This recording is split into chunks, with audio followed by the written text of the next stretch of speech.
எனக்கு இந்த படம் பிடிக்கும் ப்ளீஸ் சொல்லுங்க. ஐ லவ் யூ. ஐயா ஒரு பிஜிஎம் ஆஃப் பண்ணுங்களேன். எடுத்தோன்னா ஐ லவ் யூ சொல்றேன். ப்ரப்போஸ் பண்ண போறியா பூ விக்க போறியாமா? கொஞ்சம் வா. ஏன் பயப்படுறீங்க? எடுத்தோன்னா ஆட்டோ வருமான்னு கேட்டா எப்படிங்க?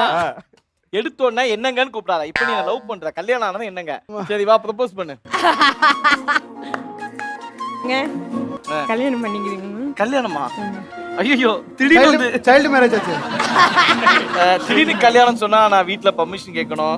பட் உங்களை நான் இதுக்கு முன்னாடி பார்த்தது இல்ல. எப்படிங்க திடீர்னு கல்யாணம்? நான் உங்களை பாத்துர்க்கேங்க. அப்படியா? என் ஷோலாம் பாத்துர்க்கீங்களா? வீட்ல பர்மிஷன் கேட்டா எல்லாம் பண்ணுவீங்களா நீங்க? நான் சொல்றேன். பட் நான் ஷார்ட்டா இருக்கேன், கருப்பா இருக்கேன். உண்மையிலே எனக்கு பிடிச்சிருக்கா? பிடிச்சிருக்கு. சத்தியமா பிடிச்சிருக்கு. I love you. Tulasi. Aha.